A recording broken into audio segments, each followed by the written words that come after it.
Good morning, everybody. Thank you for joining us early today. We have a very busy day, so we wanted to kick off the week right this morning after a great trip last week. It's good to see all of you back in Washington.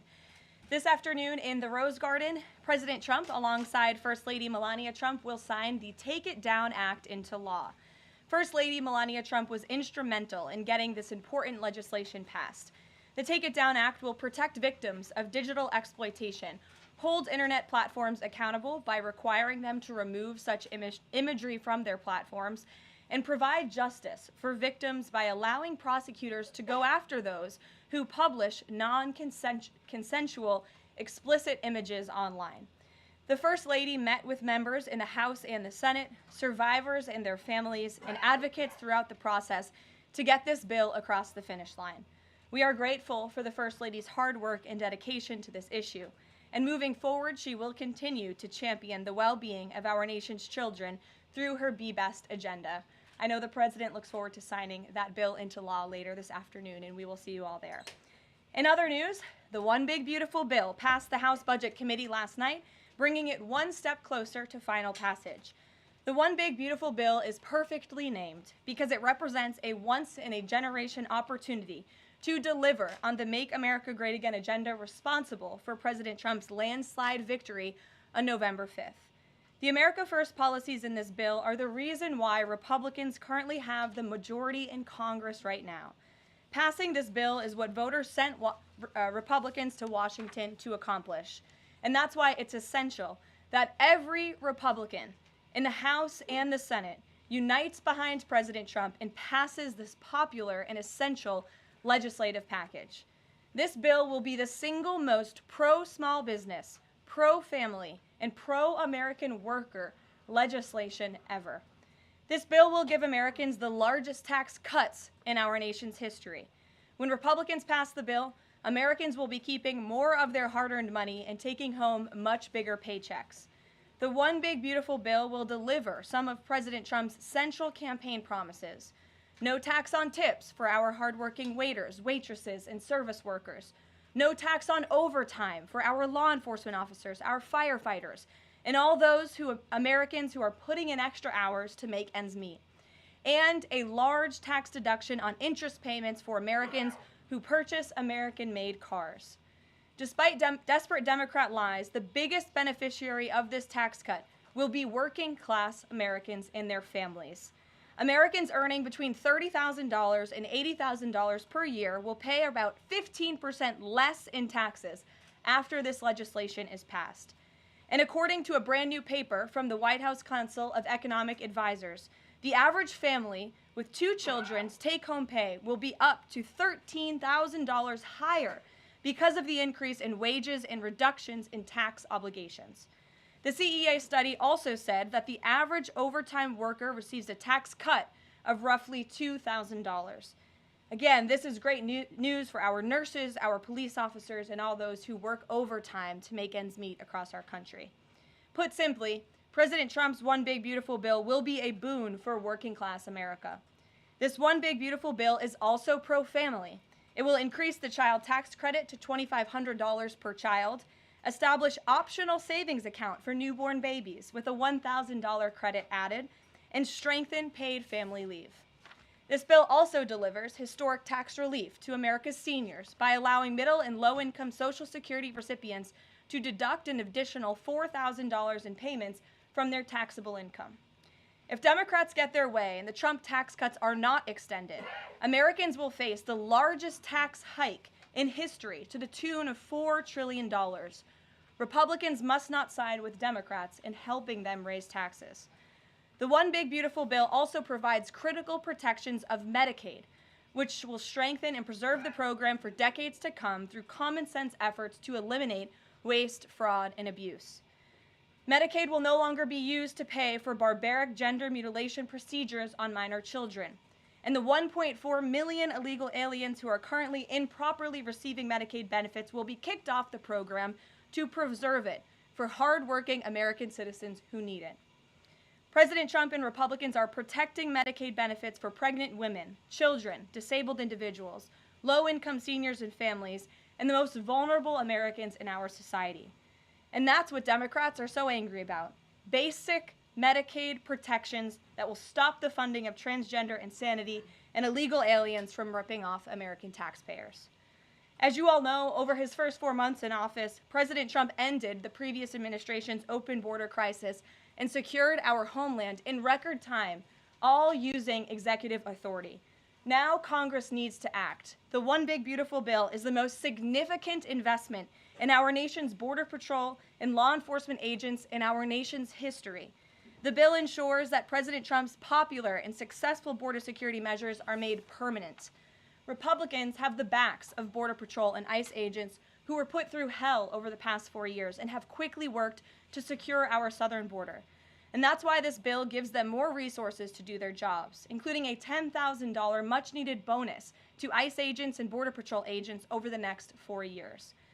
To provide those brave agents with desperately needed reinforcements on the ground, the bill allows for the hiring of thousands of new ICE personnel, customs officers, and Border Patrol agents. These significant hirings will empower President Trump to continue delivering on his promise to carry out the largest mass deportation in the history of our country. Again, that is a promise that Republicans made to American voters. It's a promise they were elected on, and it's a promise Republicans on Capitol Hill need to keep: secure our border. To supplement those efforts, the bill's funds will fund the completion of President Trump's signature border wall. As a result, 701 miles of primary wall, 900 miles of river barriers, 629 miles of secondary barriers, and 141 miles of vehicle and pedestrian barriers will be constructed when this bill passes, along with cutting-edge technology to secure our homeland from dangerous illegal alien invaders. This bill also advances our national security and defense interests by ensuring the United States military has the necessary resources to remain the strongest and most lethal fighting force in the world. The bill will provide resources for the construction of President Trump's Golden Dome to safeguard Americans from potential attacks, give the Coast Guard resources to build more modernized ships, and the Air Force resources to acquire better planes. If all of those incredible things were not enough, the Big Beautiful Bill also finally modernizes air traffic control in America, a bipartisan issue. The bill will allow President Trump to deliver on his promise to overhaul and update our air traffic control systems to keep Americans flying as safe and efficiently as possible. The previous administration failed to act and do this themselves, despite repeated warnings from the GAO, which has resulted in unacceptable delays at major airports like Newark that the Trump administration is working hard to address. When the One Big Beautiful Bill passes, we will replace the current antiquated system, the FAA will enhance safety in our skies, reduce delays, and power the future of air travel in the United States. That's just some of what this historic legislation will accomplish. It is absolutely essential that Republicans unite behind the One Big Beautiful Bill and deliver on President Trump's agenda. There is no time to waste. Americans gave Republicans a once-in-a-generation opportunity to course-correct our country over many wrongs over the past 4 years. And Americans are counting on Republicans to work as hard as President Trump is in this White House every day on Capitol Hill. Send this legislation to his desk as soon as possible for his signature. Here in our new media seat today, we have Liam Cosgrove, the White House correspondent for Zero Hedge. With that, Liam, please kick us off. Thank you, Caroline. So my first question is on foreign policy. Sure. The president has made several moves towards peace in multiple fronts: India, Pakistan with the Houthis, talking with Iran and talking with Putin. Biden didn't even talk to Putin for the entire span of the war, which is crazy considering two nuclear powers were engaged in a proxy war. So I do admire these moves by the current president, I'll be honest. However, as of today, we are still funding both Israel's and Ukraine's wars. So can Americans expect to finally be done financing foreign wars at some point? Do you consider that one of the president's goals? Mm-hmm. Well, I think I can summarize the president's foreign policy agenda with 2 words: America first. And that means putting the American people and the American taxpayer first.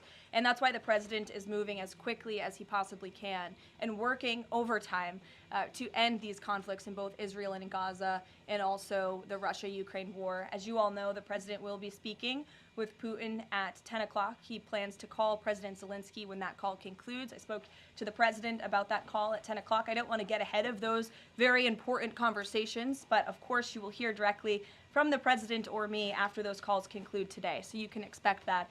As for Israel and Gaza, the president continues to not only himself but his national security team engage in talks on both sides of this conflict. The president made it very clear to Hamas that he wanted to see all hostages released. And last week, when we were flying out of town, there was great news on that front with the return of Eden Alexander, who is the last remaining hostage in Gaza. So to answer your question, the president is always thinking about the American people, the American taxpayer first. He wants these conflicts to end, not just to save money, but most importantly, to save lives. Thank you. And my only other question for you is, so over the weekend, President Trump posted Truth Social a video highlighting what most people call the Clinton body count, which is the strange number of suicides that seem to happen in Clinton circles. I have a headline here from the Washington Post that said, Trump peddles false conspiracy theories tying the Clintons to several deaths. So I just wanted to highlight real quick, this wasn't in Trump's video, but this is from the Arkansas Times, and it's the death of Mark Middleton, who was a former Clinton White House aide, who was found dead on a Clinton Foundation property. And I'll just quote from the Arkansas Times. Middleton apparently shot himself in the chest with a shotgun and also hung himself from a tree with an extension cord. So I have no idea how somebody commits suicide that way, but if the Washington Post is here, maybe you can enlighten us as to how that was actually a suicide. So anyways, that's just a lead into my question about the most famous Clinton-related suicide, which is that of Jeffrey Epstein. There's still a lot of questions around that case. You've released phase 1 of the Epstein files. What was missing from that is any connection to his ties to intelligence agencies, and that's really the whole story, that not just trafficking young girls, but doing it on behalf of intelligence agencies, and even potentially as part of a blackmail ring with potential ties to the Israeli government. So for phase 2, when can we expect it? Will it have information pertaining to those aspects of the Epstein case? I know the Attorney General has committed to releasing those files. I would defer you to the Department of Justice on her timeline, but when she has made a promise in the past, she has kept it, and I'm certain that she will in this case as well. Rachel. Thanks so much, Karoline. Sure. The president set a 2-week deadline for Ukraine and Russia to negotiate a deal. That time is now up. Does the president intend to set a new deadline on this call with President Putin? And how much longer is he willing to give these talks? Yeah, I don't want to get ahead of the specifics of the conversation the president will be having with President Putin in less than an hour this morning. But he has made clear throughout the entirety of this conflict, since he inherited it from Joe Biden. Don't forget, this is a war that began because of the previous administration's incompetence and weakness, and President Trump is working very hard to fix it. He has made it clear to both sides that he wants to see a peaceful resolution and a ceasefire as soon as possible. But as for specifics on a timeline, I won't get ahead of the president. And just on the goals for this call in particular, is the goal to get Putin to agree to a ceasefire? Is the goal to lead to some sort of in-person negotiations with Putin and the president? Well, I think, again, we'll see how the call goes, and the president has made it clear his goal is to see a ceasefire and to see this conflict come to an end. And he's grown weary and frustrated with both sides of the conflict. The president and his team have put an enormous amount of effort in solving this very complicated war that, again, began because of the last administration's weakness. Does he still want to meet Putin personally? I think the president would certainly be open to that, but let's see how this call goes today. What's the status of the secondary sanctions package? The president's been talking about that. You haven't imposed them yet, but is that still on the table? I think everything's on the table, yes, and again, I won't get ahead of the president in any commitments or decisions, but certainly it's something he's been looking at and discussing. Elena. Hi, Ken. I'm going to ask you about the House budget bill. So does the president agree with Republicans behind this bill that Medicaid work requirements should be implemented as soon as 2026? So the president wants to preserve and protect Medicaid for Americans who this program was intended for, the most vulnerable in our society: pregnant women, low-income families, seniors, those who truly need these benefits. And it should be going to people who physically cannot work. We want to see able-bodied Americans at least working 20 hours per week, whether that's part-time or full-time, whether that's even looking for work or volunteering for 20 hours a week if they are receiving Medicaid. These are common sense provisions. These are common sense changes that were actually introduced by former Democrat President Clinton. They've been supported by every Democrat president since, including the previous president, Joe Biden. But again, these are common sense reforms to ensure that those that this program was intended for receive those benefits. And then just a quick follow-up. Is the president okay with this bill adding to the deficit? this bill does not add to the deficit. In fact, according to the Council of Economic Advisors, this bill will save $1.6 trillion. And the president absolutely understands and hears the concerns of fiscal conservatives and of Americans who want to get our fiscal house in order. That's what the intention of this bill is. There's $1.6 trillion worth of savings in this bill. That's the largest savings for any legislation that has ever passed Capitol Hill in our nation's history. The next bill that even comes close was $800 billion. That's less than half of the savings that we see in the One Big Beautiful Bill. And so the goal of this bill is to produce economic growth, to cut taxes, and to get our fiscal house in order. And this is the right step in the right direction towards doing that. Thanks. Edward. Yes, thanks. And then I'll go to you. Thanks, You're Kevin. welcome. I want to get the president's reaction to Moody's downgrading the credit rating of the United States.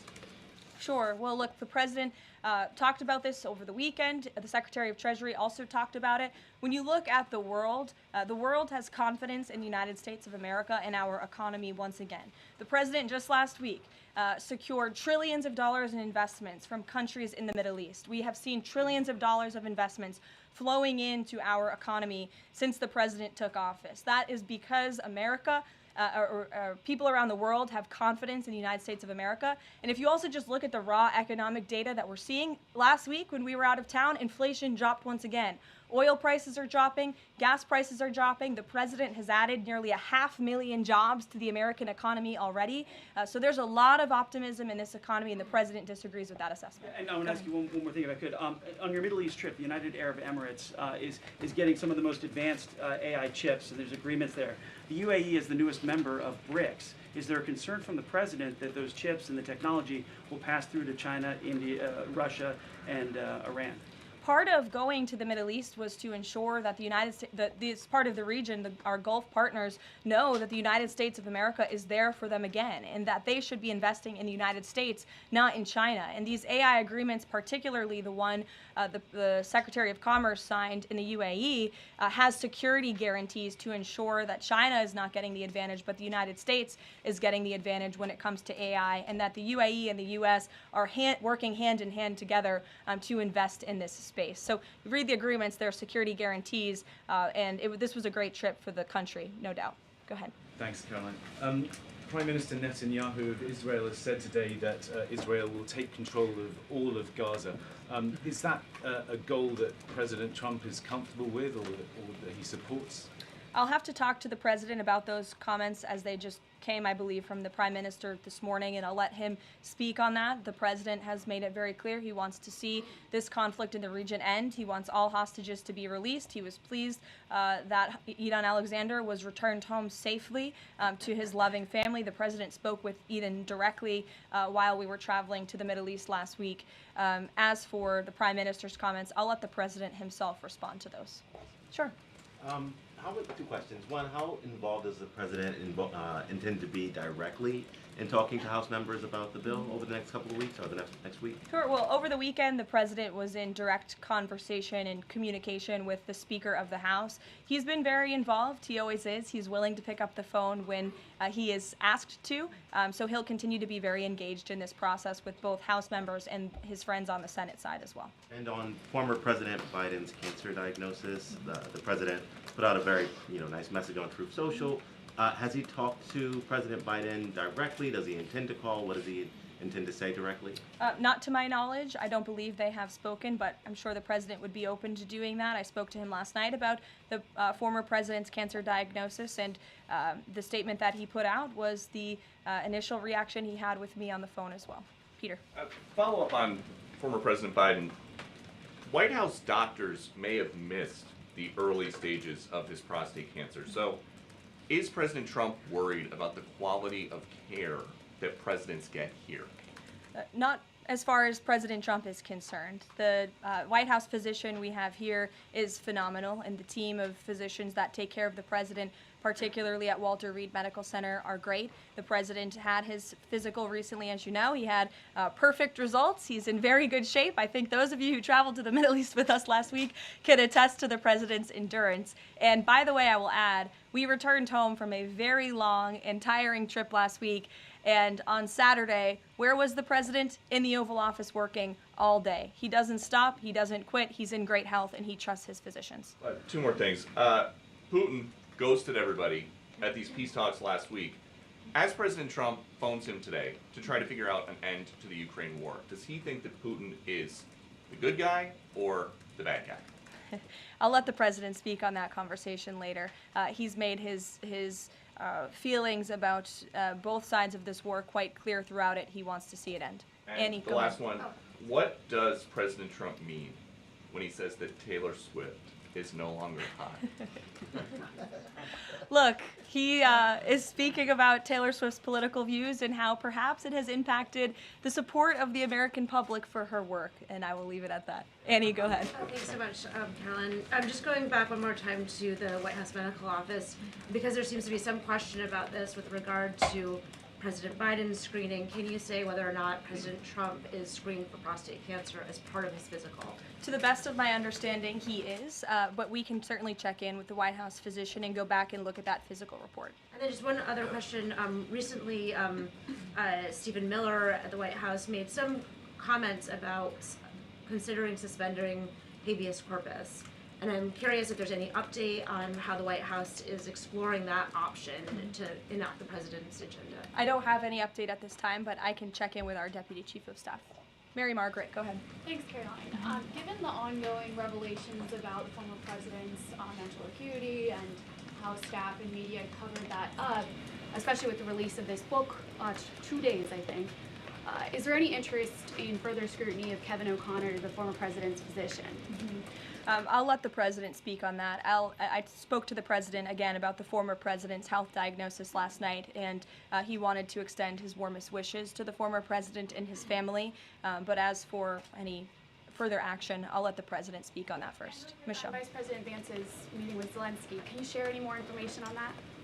My understanding was it was a good meeting, a productive meeting, and we're grateful that the Vice President did it and that he also went to the Pope's first Mass in Rome. I also have an update on that. The Vice President passed along a letter to the Pope from the President and from the First Lady extending their warm wishes and inviting them to the White House as soon as they possibly can come. Michelle. On Iran, Steve Witkoff said yesterday that continued enrichment is a red line for the U.S. The Iranian Foreign Minister says that's going to continue no matter what. How committed is the U.S. to that red line, and what's the next step for the next round of talks? We are 100% committed to that red line. The President, Special Envoy Witkoff, Secretary Rubio have made that incredibly clear, not just to the American public, but also in those discussions that Special Envoy Witkoff has had directly with the Iranians. And the next round of talks? I don't have an update for you, but we can get one.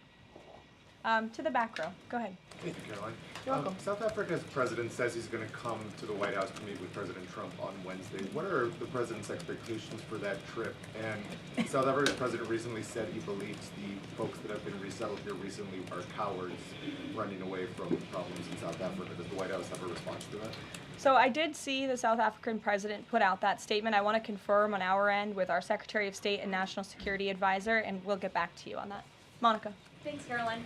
You mentioned the President and the First Lady are signing the historic Take It Down Act this afternoon. I'm curious to know, what are some of the repercussions or consequences for these online platforms or perpetrators that won't comply with the act? Well, what this bill does, it takes the initial step to ensure that prosecutors are able to take down, that's why it's called the Take It Down Act, platforms that are allowing this sexually explicit content on their platform. So it gives them more leeway to go after them as they see fit. But as for specific repercussions, I would defer you to the Department of Justice of how they plan to implement this bill once it is signed later today. Brian. Yes, thank you. You said in your opening statement you talked about this MAGA baby savings account. Exactly how would that work? Who would be eligible for it? I'm assuming women would be eligible for that. Yes, so one of the provisions in the One Big Beautiful Bill, as I said, this is a very pro-family piece of legislation. Not only does it increase the child tax credit, but it also includes MAGA baby savings accounts for children that are born before January 1st, 2024, under 8 years old, U.S. citizens, and have at least one parent with a valid Social Security number. And when this tax provision becomes law, the child, if the parents seek to do this, will be set up with a savings account. Essentially, it's a 401k for a newborn baby. And child's relatives, their parents, can contribute up to $5,000 per year of after-tax dollars annually to that account. And then later in the baby's life, at age 25, savings account holders can withdraw up to the full balance of the account. Upon reaching 30, the account holders can access the full balance of the account for any purpose desired. So it's a great initiative for new parents, new mothers who want to set up this savings account for their children. Ouija. Thank you, Karoline. President Trump and his top economic aides have repeatedly said that Americans will not pay the cost of tariffs. In fact, last week, Lutnick said people have to drop the, quote, silly arguments that consumers would pay the cost. But over the weekend, as you know, the president posted that Walmart should eat the tariffs and not charge the value customer anything. I'll be watching, and so will your customers. So does he acknowledge that if companies don't absorb the full cost, Americans will have to pay? Well, first of all, the CEO of Walmart made those comments about the tariffs on an earnings call where CEOs, I believe, are legally obligated to give the most dire warnings and forecasts to their investors and stakeholders. The reality is, as the president has always maintained, Chinese producers will be absorbing the cost of these tariffs. And that is why China was so quick to hustle to the negotiating table with the United States of America. They need our markets, they need our consumers, and I would again point you to the inflation report that came out last week showing that inflation is declining, in large part because energy prices are dropping across the board in this country because of the president's robust energy agenda that he has taken since January 20th. So the president is committed to ensuring that prices remain low for American consumers, and he maintains the position that foreign countries will absorb these tariffs. What does he mean by "I'll be watching" to Walmart? He'll be watching, seeing what they're doing. Jennifer. On the gift plane from Qatar, three things. Is there a timeline for the U.S. receiving that plane? Do you know how long it will take to retrofit the plane to presidential standards? And thirdly, has the intelligence community, security folks, have they weighed in on whether that plane can actually be secured to presidential standards? I'm glad you brought up this question because I was watching the American press spew a lot of misinformation about the plane donation last week when we were abroad. Let's be very clear. The government of Qatar, the Qatari family, has offered to donate this plane to the United States Air Force, where that donation will be accepted according to all legal and ethical obligations. It will be retrofitted to the highest of standards by the Department of Defense and the United States Air Force. This plane is not a personal donation or a gift to the President of the United States. And everyone who wrote that last week should go and correct their stories because this is a donation to our country and to the United States Air Force. As for a timeline, because it is the United States Air Force that is accepting the plane, I would defer you to them for specifics because the President, frankly, has nothing to do with it. It's the Air Force's project to take on. Sure. Elizabeth. Thanks so much, Caroline.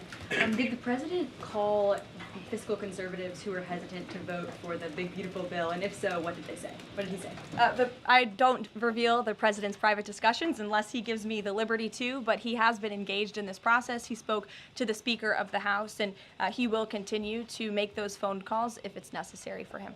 Sure. Thank you, Caroline. I'll go to both of you. Go ahead. Thank you. Any updates on Greenland? Will the president be making any trips, and do we have any details you can share with us? I don't have any future foreign trips to read out for you. We just returned home from one. But the president maintains the reasoning for Greenland's strategic purposes in the Arctic, and he continues to remain committed to the idea of obtaining Greenland in whatever means we can to advance our national security interests in the region. Sure. Thank you, Caroline.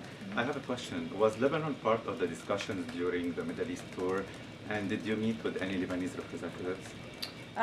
To my knowledge, the president did not meet with any representatives from Lebanon, although he did talk about the election that they recently had there and how he hopes that Lebanon can come to a more peaceful place in their country and that we drive out Hezbollah, Iranian-backed Hezbollah proxies in Lebanon to ensure peace and prosperity in that country and also for the greater Middle Eastern region. And I would just add to that before I wrap up, because the president's call will begin in a few minutes.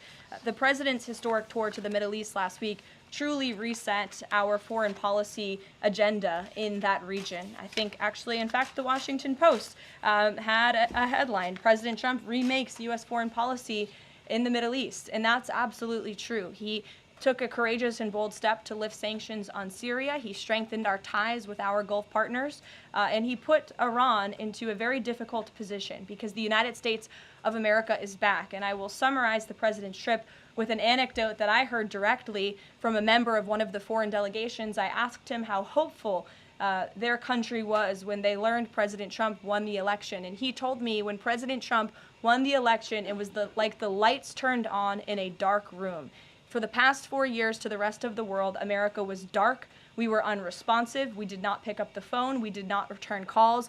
All of that has changed under the leadership of this president, and I think the world saw that last week with this historic and wildly successful trip, and the work continues. The president will be speaking to President Putin at 10 a.m., and we'll have a readout for you after that call, and we'll see you in the Rose Garden at 3 o'clock. Thanks, guys. Thanks, Caroline. Thank you, Caroline.